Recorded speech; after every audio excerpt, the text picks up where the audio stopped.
Êxodo capítulo 14. Mas antes da gente ler o texto, eu quero agradecer ao pastor João, ao conselho, pelo convite, pelo carinho, para poder estar com os irmãos aqui nessa noite. Que Deus os abençoe ricamente, Ricamente. Êxodo capítulo 14, a partir do versículo 1, fala o seguinte: Disse o Senhor a Moisés: Fala aos filhos de Israel que retrocedam e se acampem defronte de Pi-Hairote, entre Migdol e o mar, diante de Baal-Zefon. Em frente dele vos acampareis junto ao mar. Então Faraó dirá dos filhos de Israel: Estão desorientados na terra, o deserto os encerrou. Endurecerei o coração de Faraó, para que os persiga, e serei glorificado em Faraó e em todo o seu exército, e saberão os egípcios que eu sou o Senhor. Eles assim o fizeram. Sendo, pois, anunciado ao rei do Egito que o povo fugia, mudou-se o coração de Faraó e dos seus oficiais contra o povo, e disseram: Que é isto que fizemos, permitindo que Israel nos deixasse de servir?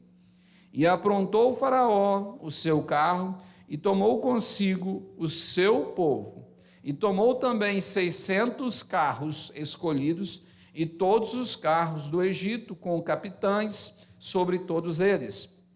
Porque o Senhor endureceu o coração de Faraó, rei do Egito, para que perseguisse os filhos de Israel. Porém, os filhos de Israel saíram afoitamente, perseguiram os egípcios, todos os cavalos e carros de Faraó, e os seus cavalarianos, e o seu exército, e os alcançaram acampados junto ao mar, perto de Pi-Hairote, defronte de Baal-Zefon.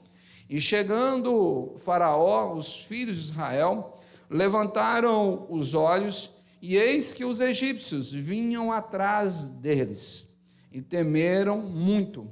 Então os filhos de Israel clamaram ao Senhor. Disseram a Moisés: Será por não haver sepulcros no Egito que nos tiraste de lá, para que morramos nesse deserto?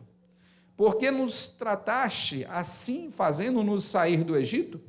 Não é isso o que te dissemos no Egito? Deixa-nos para que sirvamos os egípcios?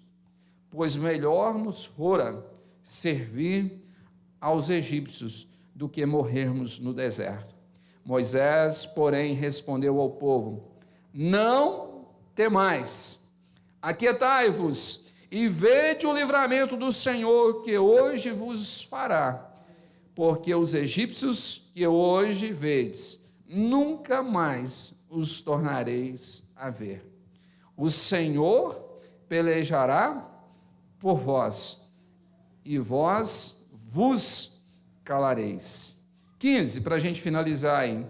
E disse o Senhor a Moisés: Por que clamas a mim? Dize aos filhos de Israel que marchem. Amém? Vamos orar mais uma vez. Pai eterno, Pai querido, nesse instante nós nos colocamos diante de Ti mais uma vez, agradecidos pela oportunidade de desfrutar da Tua palavra. O Senhor já falou conosco, ó Pai, e eu peço ao Senhor que continue a falar conosco, que venhamos sair daqui edificados, seja através de uma palavra de ânimo, de consolo, ou bem como através de uma palavra, ó Pai, de exortação. Eu peço ao Senhor que esteja me usando, que eu seja instrumento do Senhor aqui nessa noite, que o Senhor esteja usando a minha vida, ó Pai, e eu peço ao Senhor que esteja abençoando a vida de cada ouvinte, que a gente venha se desligar do lá fora nesse instante, ó Pai, e deixar o Senhor falar conosco, que o Senhor esteja nos alimentando aqui, ó Pai. tenha misericórdia de nós, ó Pai. Esta é a minha oração, em nome do teu Filho amado Jesus. Amém. Amém. Meus amados irmãos, o título da nossa pregação nessa noite é Beco Sem Saída. A igreja está comemorando mais um ano e nós estamos aqui para meditar na palavra de Deus, e o que eu quero deixar para os irmãos é esta mensagem: por mais difíceis que sejam as circunstâncias, não desista, porque tem um Deus lutando por você. Pi-Hahirote não é o seu fim. O beco sem saída não é seu fim. Meus amados irmãos, no nosso dia a dia, se eu for parar para perguntar a cada um, eu tenho certeza que nós vamos encontrar aí limitações na minha vida, limitações na sua vida, tribulações e mais tribulações, porque eu tenho muito medo do evangelho que é pregado hoje, um evangelho que fala acerca de ausência de problemas, ausência de dificuldades. Não existe esse evangelho não está nas Sagradas Escrituras. A Bíblia é muito clara quando ela fala: no mundo tereis aflições. É o próprio Jesus dizendo isso a mim, dizendo a você: no mundo tereis aflições, mas tende o quê? Bom ânimo. E tem hora que a gente fica o quê? Encurralado, a gente fica lá no cantinho, acuado, né? Na minha região usa muito essa palavra, acuado, sabe? É como diz, fica ali uma presa acuada ali, coração apertado, angustiado. A gente se encontra num beco sem saída.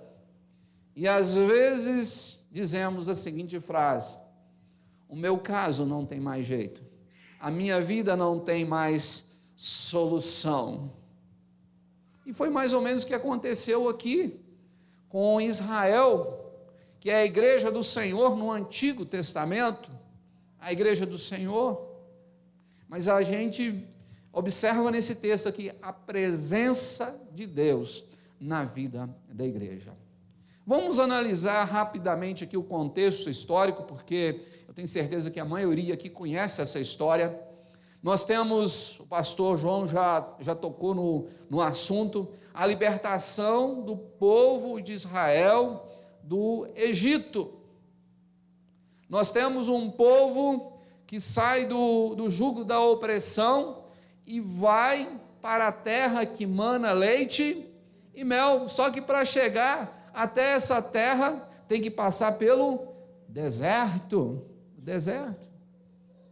E aqui nós temos o seguinte cenário: o povo começa a jornada, estamos no início da jornada, e de repente Faraó endurece o seu coração, permissão de Deus, e Faraó fala: olha, nós cometemos um erro, nós deixamos esse povo sair, nós temos que tomar a rédea novamente, nós temos que controlar esse povo. E lembrando que o Egito, a maior potência da época, é os Estados Unidos de hoje, potência em todas as áreas, econômica, militar, política. O Egito mandava no mundo.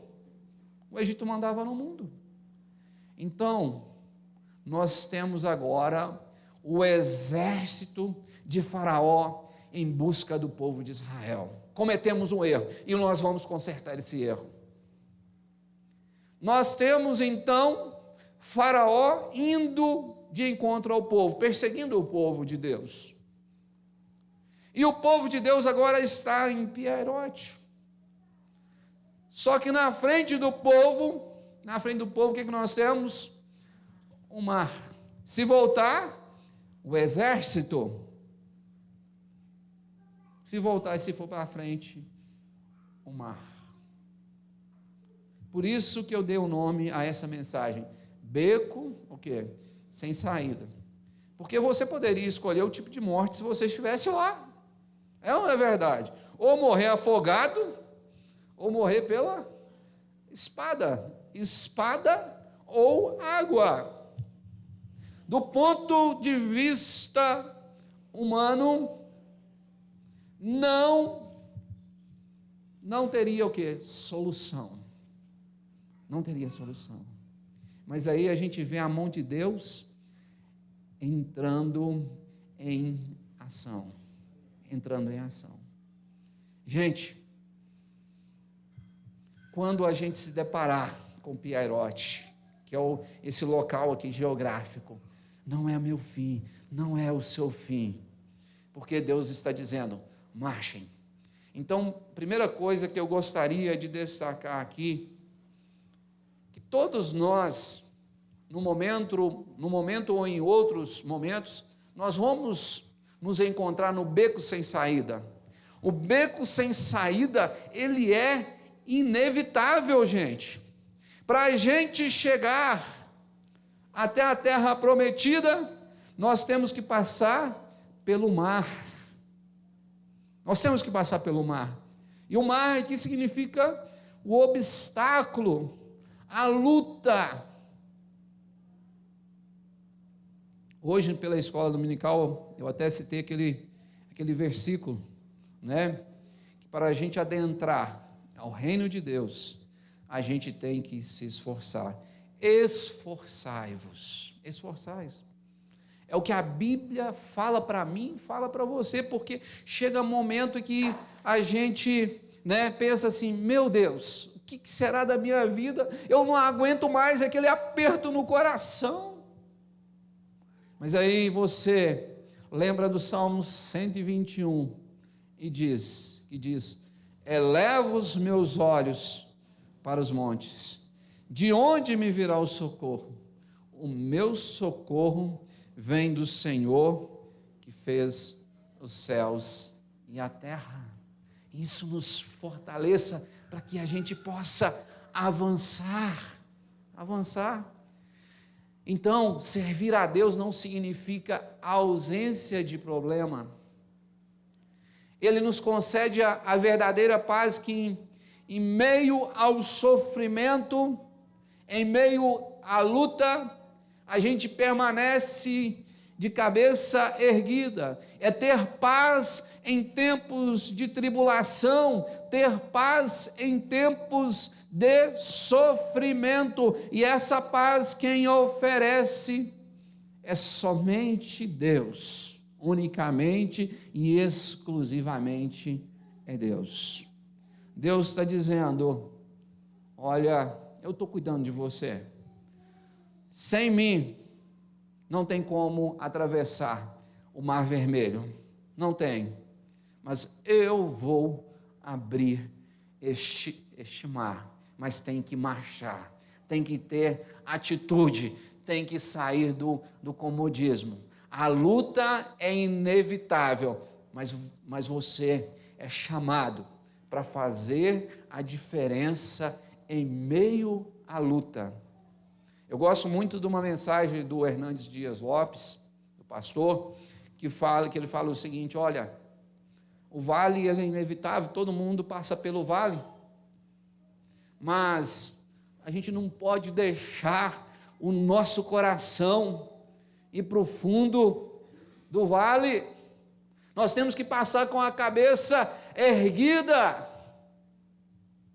E a minha oração para essa igreja, eu tenho certeza, assim como a minha igreja enfrenta problemas, enfrenta dificuldades, eu tenho certeza que se a gente agarrar na mão de Deus, Deus vai o quê? Nos fortalecendo, vai nos conduzindo e a gente vai enfrentando cada luta e Ele vai cuidando de você. Eu gostaria de destacar também aí que o beco sem saída é um lugar que muitas das vezes a gente também falha. Veja o versículo 4 a 9. Aliás, no versículo 11, ó, disseram a Moisés: será por não haver sepulcros no Egito, que nos tiraste de lá, para que morramos neste deserto? Por que nos tratastes assim, fazendo-nos sair do Egito? Não é isso o que te dissemos no Egito? Deixa-nos para que sirvamos os egípcios? Pois melhor nos fora o quê? Servir aos egípcios do que morrermos no deserto. Gente, o povo estava sendo libertado de um jugo de 430 anos de opressão, mas o povo deu lugar à murmuração. A murmuração. Muita gente estava com saudade, tinha começado a caminhada em direção à terra, mas muita gente deu lugar à carne, né? A carne. E é uma frase, viu, pastor João, que o pessoal lá na igreja, em Marcela, sempre cita de sua pregação lá. Vira e mexe, tem um irmão citando essa frase aí. Eu acredito que ele já pregou aqui sobre essa temática, que a carne não é fraca, a carne é forte. A carne é forte. Se ela fosse fraca, ela não nos vencia. Não é verdade? Os irmãos não esqueceram dessa frase. E aqui deram lugar à carne, à ingratidão. Ficou com saudade, porque o Egito era o centro do mundo. Que saudade do Egito. E eles foram o quê? Irônicos, quando eles falaram, será por não haver sepulcros no Egito que nos tiraste de lá, para que morramos neste deserto? Então o povo foi falho. O povo aqui deu lugar ao quê? A ingratidão, gente, a ingratidão. Isso quer dizer que na nossa caminhada como igreja, nós vamos ter falhas. Às vezes a gente vai dar lugar à ingratidão, às vezes nós vamos negar a Cristo, mas que Deus tenha misericórdia de nós temos que lutar para não fazer isso. Às vezes nós criticamos Pedro, criticamos outros irmãos que negaram a Cristo, mas nós fazemos isso em pequenos detalhes, em pequenas coisas, nós damos lugar à carne. E temos aqui um povo com um coração ingrato, mas mesmo assim, Deus teve misericórdia desse povo. Eu quero dizer para essa amada igreja, o que acontece muitas das vezes, é que às vezes a pessoa começa a firmar na igreja, bênção pura, mas de repente ela dá um deslize, ela fala, para mim não tem mais jeito, e ela desiste da fé, e às vezes o diabo sussurra, olha, até os 50 anos você só aprontou, e agora você está dando um de santo,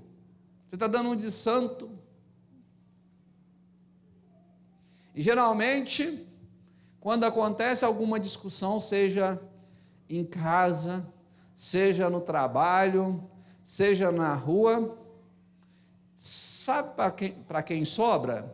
Geralmente é para a igreja, não é isso? Olha, mas você não frequenta a igreja tal? Desse tipo, né? Aí em casa às vezes fala assim, olha, desse tipo não adianta você ir na igreja, não. É o diabo, como diz, sussurrando no nosso ouvido.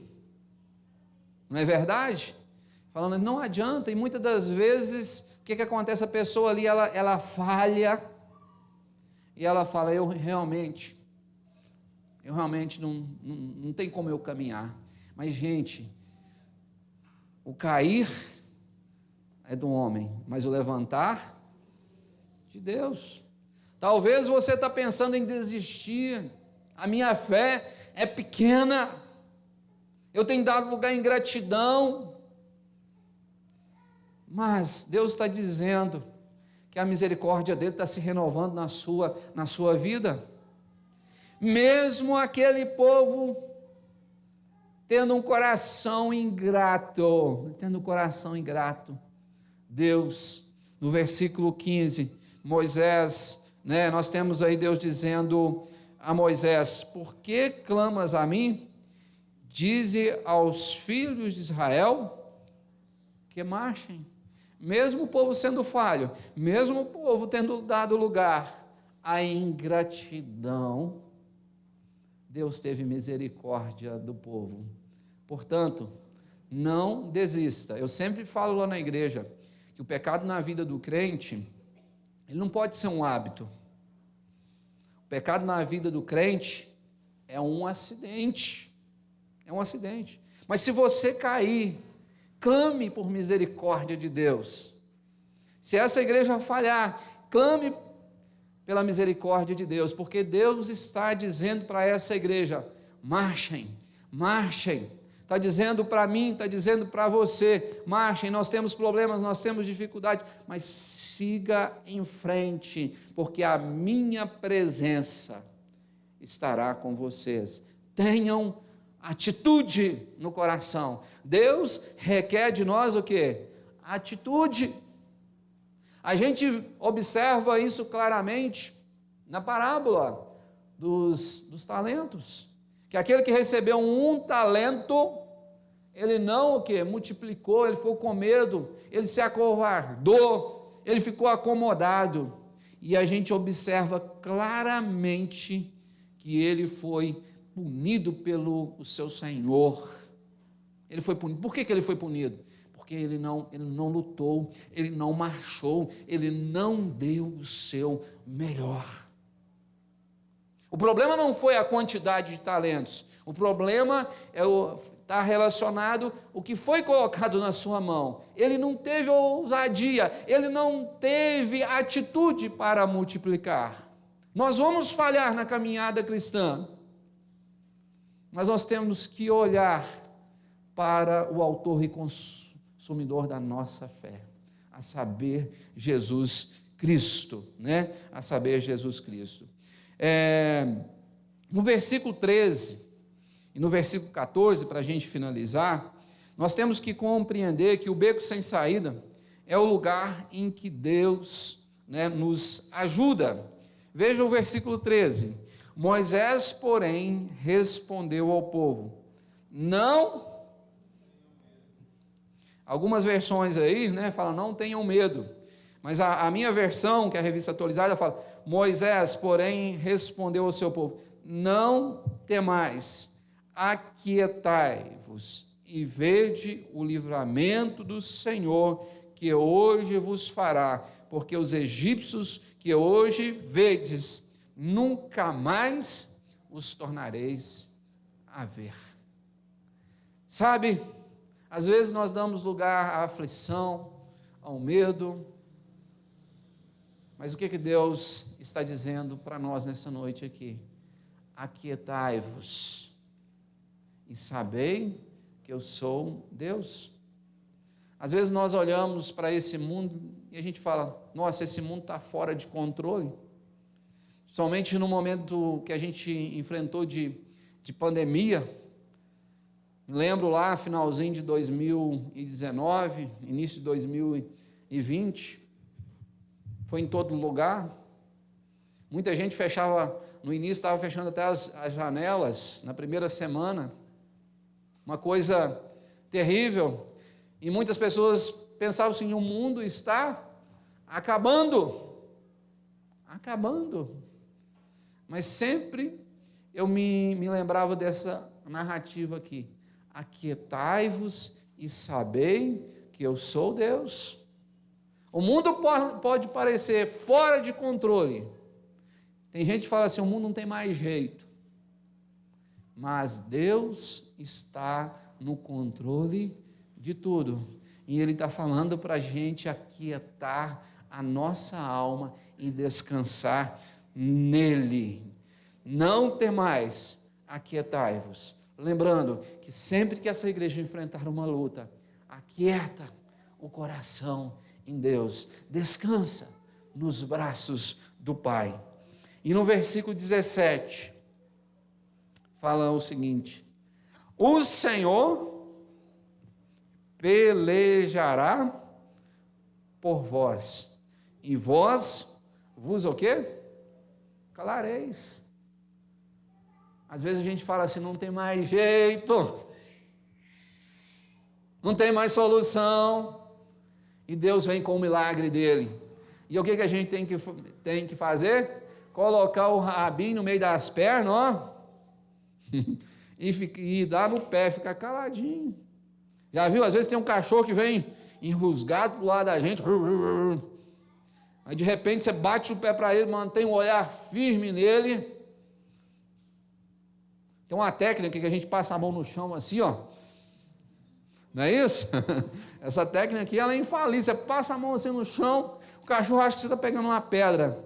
Aí, mostrando os dentes para você, aí de repente eu coloco o rabinho no meio das pernas, ó. Tchau. E muitas das vezes a gente empina o nariz, o topete, e fala, meu caso não tem mais jeito. Mas Deus está dizendo, tem sim, eu sou um Deus de milagres. Nós cantamos aqui, ninguém explica Deus. Nem na glória a gente vai entender Deus. Sabe por quê? Se a gente entender Deus, a gente vai ser maior do que Deus. É lógica isso é razão, é razão. Mas Ele está pelejando por mim. Pode ter certeza absoluta disso. E a gente vai aqui, ó. O Senhor pelejará por vós, e vós o quê? Calareis. E eu gostaria de finalizar essa mensagem, mais uma vez citando o versículo 15. O finalzinho aí. Dizem aos filhos de Israel que marchem, terminar essa narrativa. Meu desejo, independentemente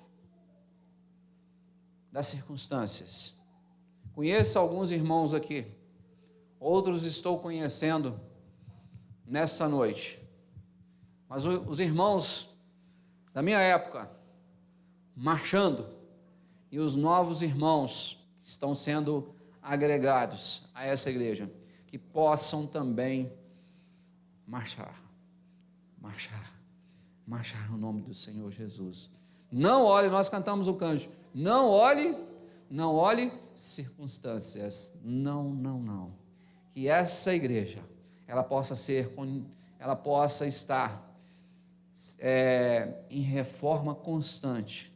Nós somos uma igreja reformada, não é isso, gente? A gente nos gabamos de fazer o quê? Parte da reforma protestante de 1517. Nós nos gabamos disso, de sermos protestantes, mas nós precisamos o quê? A igreja ela precisa ser reformada dia após dia, é reforma constante, é reforma para sempre, e que essa igreja ela continue sendo bíblica, que essa igreja cada dia mais venha desfrutar do que está aqui nestes livros aqui, ó, as sagradas Escrituras. Que Deus abençoe cada pé que tem colocado aqui dentro dessa igreja. Que Deus continue te abençoando ricamente e que você venha ser bênção na vida dessa igreja. E que Deus abençoe o pastor João, juntamente com os presbíteros e todos os amados irmãos aqui, juntamente com toda a igreja. Que as bênçãos do Senhor sejam despendidas sobre a vida de todos vós. Vamos colocar de pé e vamos orar nesse instante. Eu gostaria que você fechasse os seus olhos agora. Eu não sei se você se encontra num beco sem saída aqui nessa noite, mas Deus conhece o seu coração, Deus conhece as suas limitações. Pierote não é seu fim. Deus tem uma terra que mana leite e mel para você, mas lembre que você tem que passar pelo deserto, você tem que passar pelas tribulações. Deus te chama para você fazer a diferença, porque Ele está dizendo: eu estou pelejando, eu estou ao teu lado, eu estou cuidando da sua vida. Se coloque diante de Deus agora e peça que o Espírito Santo esteja te fortalecendo nessa noite. Talvez você está encurralado, talvez você está angustiado, mas Deus quer que você saia daqui com uma nova visão, com uma nova dinâmica nessa noite. Pai eterno, Pai querido, mais uma vez nós agradecemos ao Senhor, porque a Tua palavra falou aos nossos corações. E nós, ó Pai, pedimos perdão ao Senhor, porque assim como Israel foi ingrato ao Senhor, preferindo o Egito, falhando, muitas das vezes também nós damos lugar à ingratidão, ó Pai, mas que o Senhor tenha misericórdia de nós falhamos nessa caminhada, a nossa existência, mas que o Senhor esteja olhando de forma individual para cada fraqueza nossa, que o Senhor nos dê força para vencer o pecado, que o Senhor nos dê força para vencer cada tribulação. Em especial agora, eu rogo, ó Pai, as Tuas bênçãos sobre a vida desta igreja aqui, que o Senhor continue abençoando a liderança, cada membro, cada visitante, que o Senhor, ó Pai, conclame a esse povo a marchar dia após dia, que essa igreja, ela não venha dar lugar ao comodismo. Ao primeiro instante, ó Pai, a gente opta pelo comodismo, mas que o Senhor tenha misericórdia, porque a tendência nossa é olhar pelo caminho mais fácil, mas que a gente não venha fazer escolhas baseadas no caminho mais fácil, mas que a gente venha fazer escolhas bíblicas segundo a Tua vontade, ó Pai. E quando nos depararmos com o beco sem saída, a gente possa ter em mente que não é o nosso fim, que tem um Deus que está pelejando por nós, e que essa igreja possa continuar a marchar. Abençoe os irmãos, ó Pai, que irão ficar aqui na cidade, e abençoe o nosso retorno para a cidade de Desterro. Que o Senhor nos conceda uma noite abençoada. Pai, esta é a minha oração, em nome do Teu Filho amado Jesus. Amém, amém.